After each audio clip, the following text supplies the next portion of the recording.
It's never been easier to deliver your message using video and audio to the entire world than it is in these days we live in now. However, just because the equipment is available does not mean you automatically will receive the kind of feedback from your effort that you want. In order for your message, whether it's a spoken word, a dialogue, or a music video, if it involves a visual image accompanied by a human voice, the product has to be believable before anybody will pay attention to it long enough to even consider what your message is. Now, what I mean by this is simple. The quality of your delivery system means nothing unless it's coupled with the quality of the product you're putting out there.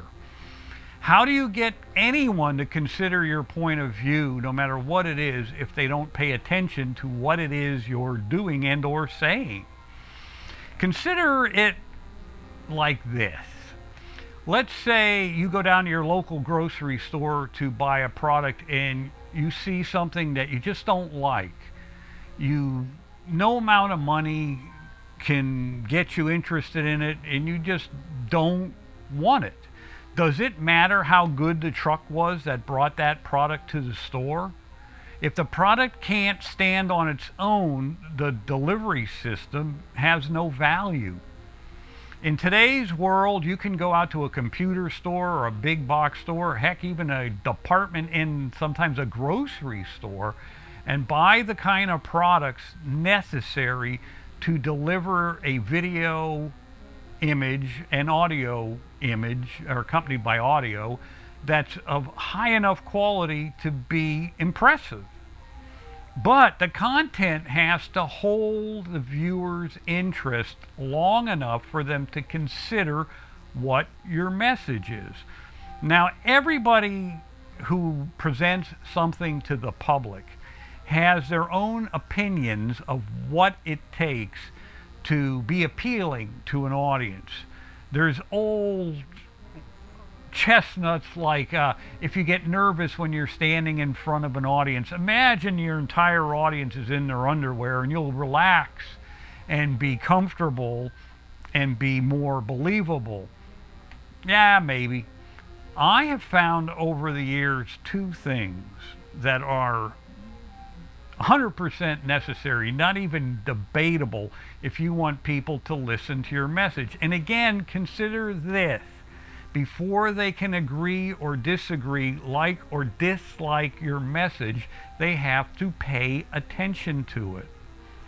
And the two elements I've found over the years that are most valuable in getting viewers to pay attention to what your message is first, you yourself have to believe in the message.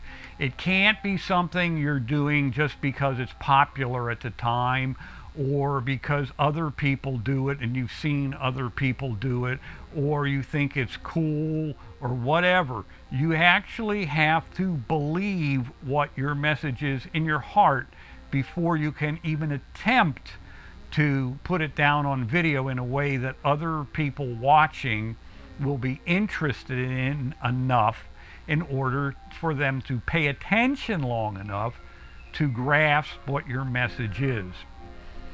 Secondly, you need to speak in front of a camera as if you were speaking to not an audience in their underwear, but you need to speak the same way you speak when you think to yourself.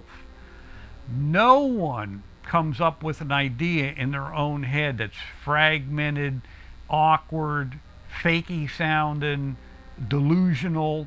When you think of your own words in your own head, it's clear cut, it's natural, and it's relaxed because you're speaking to yourself. I'm not going to tell you that you can flawlessly and effortlessly transcend the barrier between what's inside your own head when you think and what comes out on a video when you're sharing a message with the rest of the world. But I will tell you this, It is the goal you're after. You have to be able to speak in front of a camera as close as humanly possible as the way you think when you think to yourself. When we think to ourselves, we allow ourselves leeway and rules that we don't allow ourselves and use when we speak to other people. When we edit ourselves, we don't very often question the edit. We usually say, oh, that doesn't work. I got to get that out of there. I'll put this in. When we are communicating with other people and we find a need to edit what it is we're saying, we tend to move into a make-believe situation as opposed to the reality of it.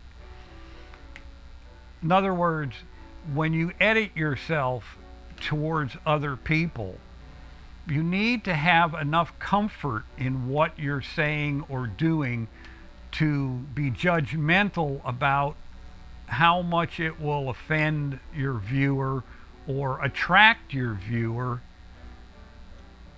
if you leave something in that you think is not perfect but gets the point across. In other words, right now I could go, geez, I wonder what I could say next. Oh man, I don't know what, my mind's going blank. Jeepers. I had a point, but I don't remember what it was. Now I could take that in an edited version of this video you're watching and remove it, and you'll never know I had a moment of doubt. However, in making the point that moments of doubt are debatable when you're presenting a video to an audience, did not my technically potential flub add to the discussion instead of taking away from the discussion? We all have remarkably efficient production facilities inside our own heads. If you've ever done a video of any kind, I don't care what it was for, tell me if this is not true. Before you recorded your first second of video, in your head you had a remarkably clear idea of the finished product's image and the message and the feeling you wanted to convey. The challenge becomes getting it from your head to the format you're going to use to convey that message to your audience.